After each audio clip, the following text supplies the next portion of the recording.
something. Don't any of you disgrace it. I won't, sir. Did you have permission to talk? The whistle. Not the laugh track. Not the opening credits first. The whistle. That easy little tune floating over a dirt road while a father and son walked with fishing poles in their hands. No explosions. No mansion. No spy gadgets. No prison camp. Just Andy Taylor, Opie, a quiet road, and the feeling that nothing truly bad could reach Mayberry. That was the magic. The Andy Griffith Show did not sell America excitement. It sold America safety. A courthouse where the sheriff did not need a gun. A jail cell that felt less dangerous than most living rooms. A barber shop where men talked too long. A front porch where problems slowed down. A kitchen where Aunt Bee could make supper feel like forgiveness, and a deputy named Barney Fife who carried one bullet because even Mayberry knew too much power in the wrong hands could become a problem. For millions of Americans, Mayberry was not just a fictional town. It was the home they wished still existed. But in 2026, the Andy Griffith Show cast then and now story feels different. Because the sad truth about Mayberry is this. The town stayed young, the people did not. Andy Griffith is gone, Don Knotts is gone, Francis Bavier is gone, Jim Nabors is gone, George Lindsay is gone, Howard McNear is gone, Betty Lynn is gone, Annetta Corsott is gone, Hal Smith is gone, Jack Dodson is gone. Most of the faces that made Mayberry feel safe are no longer here. And yet Opie, Ron Howard, is still here. The little boy with the fishing pole became one of Hollywood's most respected directors. That is the strange part. Mayberry disappeared, but Opie grew up. This is the Andy Griffith Showcast then and now 2026, the sad truth about Mayberry, and the story behind one of classic American TV's most comforting illusions. Before we walk down that street again, if you grew up with the Andy Griffith Show, Hogan's Heroes, The Brady Bunch, The Waltons, Happy Days, or any classic TV show from television's golden years, subscribe now. Because this channel is not just about old TV memories, it is about the real lives behind the shows America never forgot. Now step into Mayberry. Slowly, because this one is not a crime scene. It is not a battlefield. It is not a mansion full of money. It is a town that looks harmless until you realize every familiar doorway is now holding a ghost. Start with Andy Griffith. Sheriff Andy Taylor. The calm voice. The soft smile. The father who could correct a child without crushing him. The sheriff who could handle trouble without needing to act tough. Andy Taylor was not loud authority. He was trusted authority. That is why Americans loved him. He made goodness look natural. He made patience look strong. He made fatherhood look simple, even though real fatherhood never is. The audience believed Andy Griffith was Mayberry. But the opposite truth is this.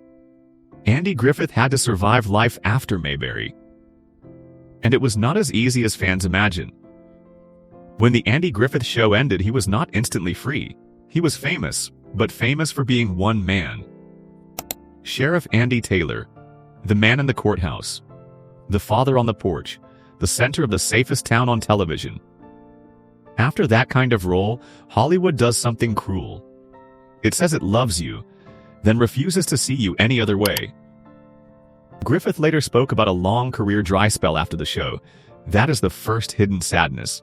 The man who gave America comfort later felt professional panic when the comfort machine moved on without him. Imagine that, a whole country still rerunning your face, while your real life is asking, what now? He did come back. Matlock gave him a second television life. The white suit, the courtroom, the older Southern lawyer with the sharp mind. It proved Andy Griffith was more than Mayberry, but for many viewers, he never really left that front porch. Andy Griffith died in 2012 at age 86, and when he died, it felt like more than an actor passing. It felt like someone had turned out the porch light. Mayberry did not have a sheriff anymore. Then there was Don Knotts. Barney Fife.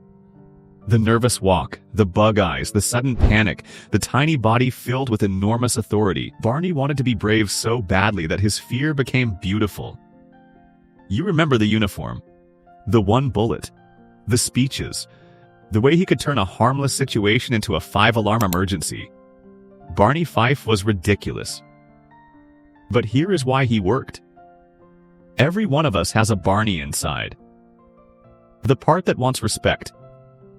The part that wants to be important. The part that is terrified someone will discover we are not as confident as we pretend.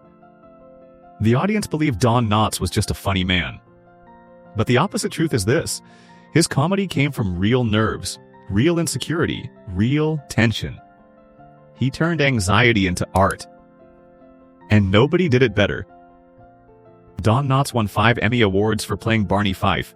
5, that is not just popularity. That is precision. Every shake, every pause, every stare, every burst of fake courage. It was controlled madness. And his friendship with Andy Griffith became one of the emotional foundations of the show. Andy was the calm center. Barney was the trembling spark. Together, they made Mayberry feel alive. But Barney left. Don Knotts believed the show might end after 5 seasons, and he moved into a film career. The show continued. Mayberry survived. But something changed. Without Barney full-time, the air felt different. The town still had charm, but the nervous heartbeat was gone. And maybe that is why the show's deepest relationship was not romantic. It was Andy and Barney. One man steady. One man shaking. One man listening. One man overreacting. One man who knew he was strong. One man trying desperately to prove he was. If you watched it with your dad, you understood Andy.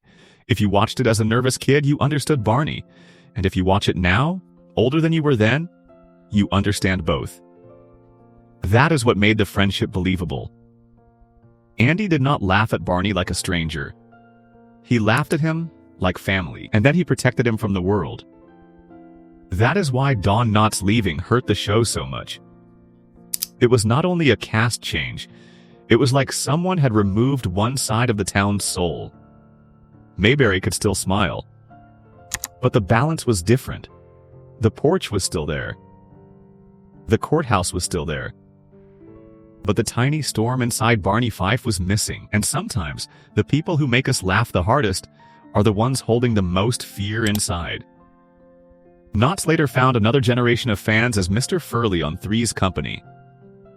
But Barney remained the role that followed him everywhere.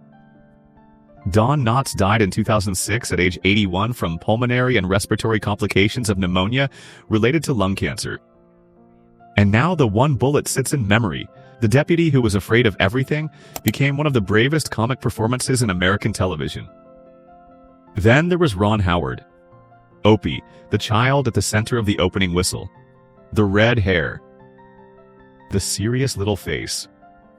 The boy learning right and wrong from a father who always seemed to have time. Opie was not just a child character, he was the audience's younger self. The kid who asked hard questions. The kid who made mistakes. The kid who learned that honesty mattered. The kid who believed the world could still be explained by a father on a porch. The audience believed Ron Howard was just lucky. But the opposite truth is this. He may be the greatest survivor of Mayberry. Child stars often lose themselves. They grow up under lights. They become frozen in old reruns. The world keeps calling them by a name they outgrew. But Ron Howard escaped the trap. He went from Opie to Richie Cunningham to director to Oscar winner to one of the rare child actors who turned early fame into lifelong control. That is not luck. That is discipline. And maybe Mayberry helped him. He has spoken with warmth about the atmosphere Andy Griffith created. A set where a child actor could learn without being destroyed. That matters. Because behind every old show there is a child who either gets protected or consumed. Ron Howard was protected. And in a way, he became Mayberry's living proof. The town was not real. But something good happened there. A little boy watched grown men build scenes, shape jokes, tell stories, and he learned how to become the person behind the camera. In 2026, Ron Howard is still here. Opie is still alive. But he is no longer the boy walking to the fishing hole. He is the grown man carrying the last warm light from that road. Then there was Frances Bavier. Aunt B. The kitchen. The apron. the meal, the quiet authority of a woman who could make a house feel like a home. Aunt Bee was not flashy. She did not need to be. She was the rhythm of domestic life. She was the breakfast table, the clean shirt, the worried look, the small hurt when someone forgot to appreciate her. She gave Mayberry its mother. But the opposite truth is painful. Frances Bavier was not Aunt Bee. She was a trained New York actress with a long career before Mayberry. And being loved as Aunt Bee became complicated. Because when one role becomes that powerful, the actor can disappear inside it. People stop seeing the person. They only see the apron. Bavier reportedly struggled with being so identified with Aunt Bee. And there were stories of tension on set. Andy Griffith later said she apologized to him near the end of her life for being difficult during the show. That little detail is heartbreaking. Because Mayberry looked like a place where everything could be repaired before the credits. But in real life, some apologies came years later. Some wounds stayed quiet. Frances Bavier retired and moved to Siler City, North Carolina. Not Mayberry exactly, but close enough to make the symbolism impossible to ignore. Aunt Bee ended her life near the world fans associated with her, but reports described her final years as quiet and sparse. She died in 1989 at age 86. Her headstone carries the name Aunt Bee. That tells you everything. The role loved her. The public loved her, but the role also followed her all the way to the cemetery. Then there was Jim Nabors. Gomer Pyle. The wide eyes, the huge voice, the innocent face, the gas station attendant who seemed surprised by life every 5 minutes. Golly, Shazam, surprise, surprise, surprise. Gomer was pure sweetness. He made Barney look even more nervous. He made Mayberry feel bigger, and then he became so popular, he earned his own show. Gomer Pyle, USMC. That is how powerful Jim Nabors was. A supporting character walked out of Mayberry and built a whole new television world. But the opposite truth is this. Jim Nabors had a voice many sitcom viewers never expected. A rich, powerful singing voice. The man who played the simple mechanic could stand on a stage and fill a room with song. That contrast made him unforgettable. Jim Nabors died in 2017 at age 87. And with him went one of the sweetest sounds connected to Mayberry. Then there was George Lindsay. Goober Pyle. The cap, the grin, the impression of Cary Grant. The man who stepped into the service station world after Gomer moved on. Goober was broad comedy, big-hearted, silly, sometimes underestimated. But he became part of the Mayberry fabric. George Lindsay continued the character across Mayberry, RFD, and Hee Haw. He kept that rural comedy tradition alive long after the original show ended. He died in 2012, the same year as Andy Griffith. Think about that. In 1 year, Mayberry lost Andy and Goober, the sheriff and the mechanic, the center and the side road, both gone. Then there was Howard McNear, Floyd Lawson, the barber. Every town like Mayberry needs a barber, not just for haircuts, for gossip, for stories, for the slow passing of time. Floyd's barbershop was one of Mayberry's emotional landmarks.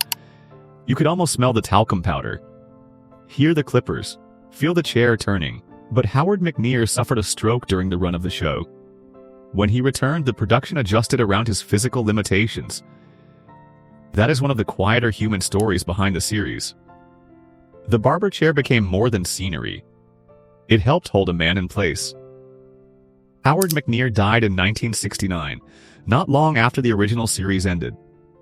Floyd's shop stayed in memory, but the man behind it was gone too soon. Then there was Betty Lynn.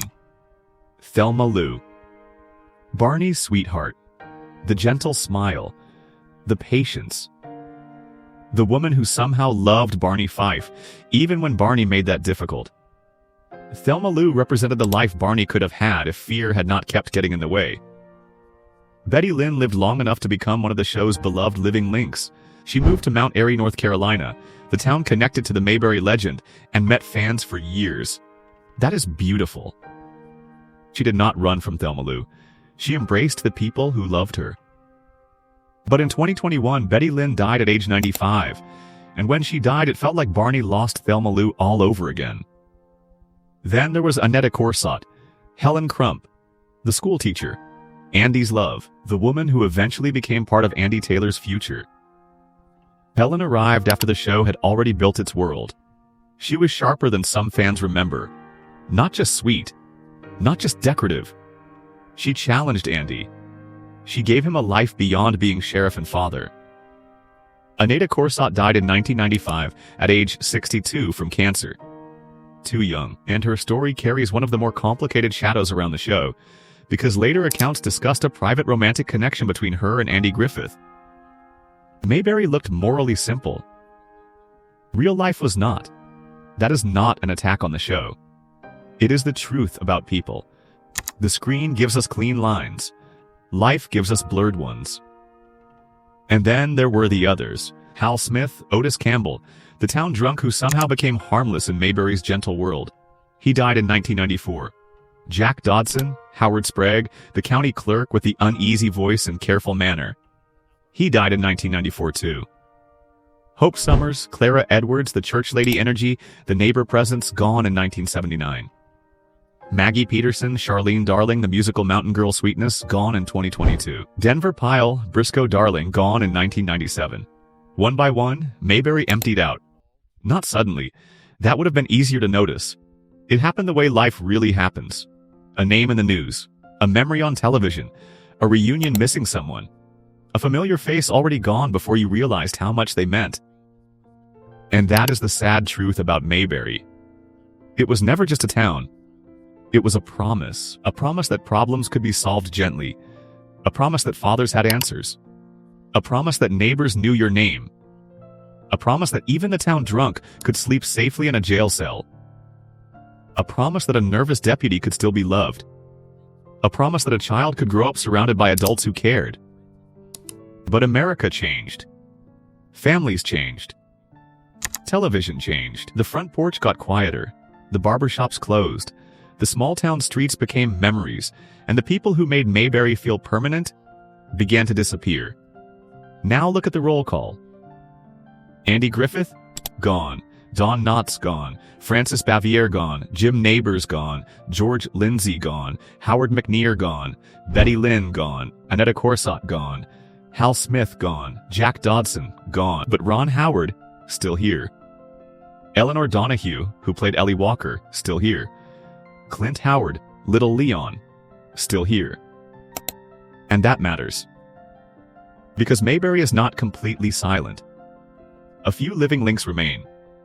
But the heart of the old town, the courthouse, the porch, the jail, the kitchen, the barber chair, the gas station, most of those voices have moved into memory. So when you watch the Andy Griffith Show now, you are not only watching comedy, you are visiting people. You were visiting Andy before Matlock, Don before Three's Company, Ron before directing, Aunt B before Silence, Gomer before the spinoff, Floyd before the empty chair. You were visiting a version of America that may never have fully existed, but still feels real because we needed it to be real. That is the power of classic TV. Sometimes the set becomes more honest than reality. Mayberry was fictional, but the feeling it gave people was real. The comfort was real. The laughter was real. The lessons were real. The grief now is real too. And maybe that is why the show still works. Not because life is actually that simple, but because for half an hour, it reminds us what simple might have felt like. A boy, a father, a fishing pole, a whistle, a road. No hurry, no cruelty, no world falling apart. Just the hope that someone wise is walking beside you, and that when you get home, the porch light will still be on. Drop a comment. Which Mayberry story hit you the hardest? Was it Andy Griffith, the man who gave America comfort but later faced his own career panic? Don Knotts, the nervous genius who turned fear into one of TV's greatest characters? Francis Bavier, the Aunt B America loved, even as the role swallowed the woman behind it? Ron Howard, the child star who escaped the curse and carried Mayberry forward? Jim Neighbors, the sweet mechanic with the unforgettable voice? Or Betty Lynn, Thelma Lou, who stayed close to the Mayberry memory until the end?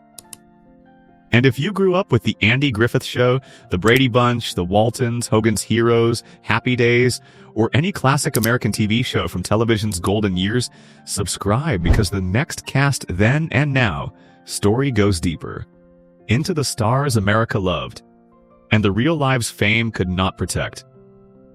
Be honest. When you hear that whistle now, do you still hear a happy walk to the fishing hole? Or do you hear the sound of Mayberry calling back people who can never come home again?